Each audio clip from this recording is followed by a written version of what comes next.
Vous êtes architecte ou maître d'œuvre et vous souhaitez proposer vos services à des collectivités, et bien ça tombe bien, dans cette vidéo, on va voir comment répondre à un appel d'offres de maîtrise d'œuvre.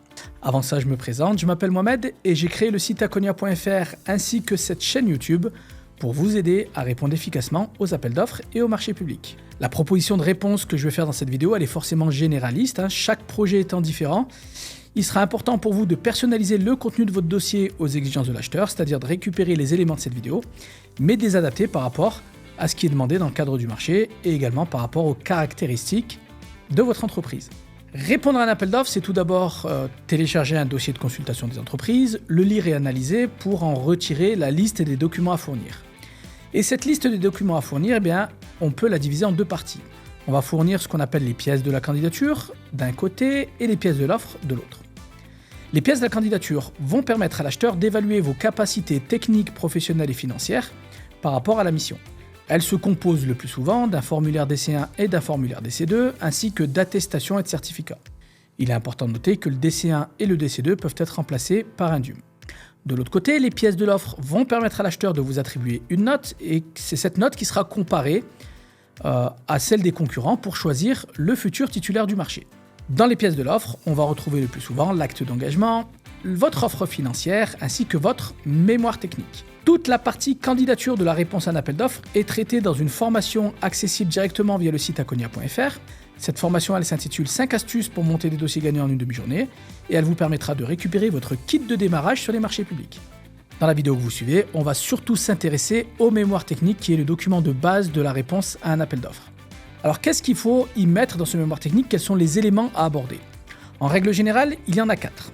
On va devoir parler des moyens humains, des moyens matériels, de votre ou de vos méthodologies d'intervention, ainsi que votre politique de développement durable. Sur chacun de ces 4 thèmes, ce qui va être très important, c'est de valoriser au maximum les atouts de votre entreprise et montrer qu'ils sont adaptés aux attentes de l'acheteur. Ça commence par les moyens humains, qu'on va devoir présenter de manière très structurée, en définissant un interlocuteur référent, du personnel d'encadrement, ainsi que des opérationnels qui vont intervenir dans le cadre de la prestation. Pour chacun, il est important de détailler quelles sont les missions et le rôle dans le cadre du marché, et de valoriser leur parcours au travers des qualifications obtenues, de l'expérience accumulée, ainsi que des références notamment sur des prestations similaires. Donc présenter les moyens humains de manière très structurée, en détaillant le rôle de chacun et aussi en dimensionnant l'équipe par rapport aux besoins de l'acheteur. En plus de ça, il peut être intéressant de présenter votre politique de gestion des ressources humaines pour apporter des arguments supplémentaires à votre présentation. Vous allez pouvoir notamment détailler, si vous pensez que c'est nécessaire, votre process de recrutement, votre process de recours à d'autres formes de collaboration, les modalités d'intégration et de tutorat des nouvelles recrues, tout ce que vous mettez en œuvre pour former et développer les compétences de tous vos salariés, ainsi que votre politique de fidélisation et de motivation. En plus des moyens humains, on va devoir là aussi valoriser au maximum les moyens matériels que vous allez mobiliser pour réaliser les prestations, et là aussi démontrer qu'ils sont tout à fait adaptés à la demande de l'acheteur. On va commencer par présenter les moyens généraux de l'entreprise, que ce soit les locaux, les véhicules, et ainsi que le parc informatique et l'infrastructure réseau dont dispose l'entreprise. Mais plus précisément, il faudra aussi qu'on évoque tous les outils métiers, c'est-à-dire par exemple les logiciels utilisés, le matériel de contrôle et de relevé, ou alors tout le matériel divers et spécifique, là aussi adapté aux demandes particulières de l'acheteur détaillé dans le cahier des clauses techniques particulières, le CCTP. Ces moyens humains et ces moyens matériels, on va devoir les évoquer dans la méthodologie de travail ou dans les méthodologies de travail. Et là aussi, on va en général présenter 3 types de méthodologies. La méthodologie de réalisation des prestations, c'est-à-dire comment vous réalisez une prestation de A à Z, en pensant à présenter toute la phase amont, donc étude, préparation, la phase exécution, ainsi que la phase finalisation. Et dans cette phase, on va notamment évoquer la rédaction des livrables et comment vous les mettez à disposition de l'acheteur. Pour chacune de ces phases, pensez bien à détailler toutes les étapes. Et pour chacune des étapes, pensez bien à préciser quelle sera la durée, les objectifs, les moyens humains et matériels mobilisés. Autre méthodologie qui peut intéresser l'acheteur, c'est comment vous allez gérer les bons de commande.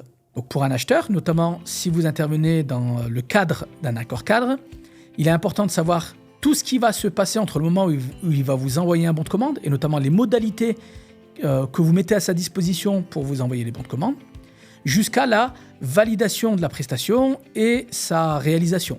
Donc, vous allez notamment devoir évoquer tout ce qui vous permet de planifier et de préparer les interventions, notamment en mettant en avant les caractéristiques de votre logiciel métier et logiciel de planification des actions.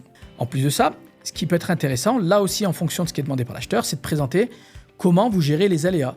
C'est-à-dire que parmi les difficultés que vous pouvez rencontrer, quelles sont celles pour lesquelles vous avez déjà mis en place un plan d'action et donc comment vous pouvez assurer l'acheteur que n'importe quel aléa a bien été identifié en amont et que vous ne risquez pas de rencontrer par exemple du retard à cause de son apparition.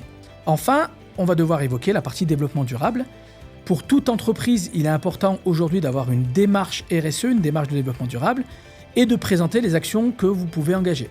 Donc là, globalement, présenter des actions comme par exemple vos modalités de sélection des fournisseurs et votre politique d'achat, tout ce que vous mettez en œuvre pour la gestion des déchets ou la gestion des énergies, ce qui vous permet de limiter les déplacements, ce qui vous permet de former, sensibiliser les équipes sur ces questions-là, le recours à des prestataires locaux pour le développement économique local, ou encore le fait que vous pouvez vous servir de votre activité économique pour participer à l'insertion professionnelle, notamment de publics éloignés de l'emploi.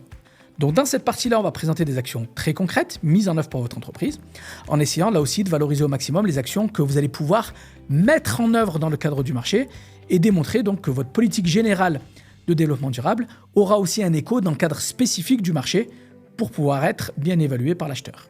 Voilà donc des éléments pour répondre à un appel d'offres de maîtrise d'œuvre. Si jamais vous avez des questions sur cette vidéo, posez-les en commentaire pour que je puisse y répondre le plus rapidement possible. Pour récupérer votre kit de démarrage sur les marchés publics, obtenir des réponses à toutes les questions que vous vous posez sur les appels d'offres et découvrir nos 5 astuces pour monter des dossiers gagnants en une demi-journée, participez à la formation en ligne accessible via le lien indiqué dans la description de cette vidéo. Elle dure 1 heure et l'accès est totalement gratuit. Si cette vidéo vous a été utile, cliquez sur le bouton j'aime. Et pour profiter de plus d'astuces et de conseils sur les appels d'offres et les marchés publics, abonnez-vous à cette chaîne et actionnez la cloche.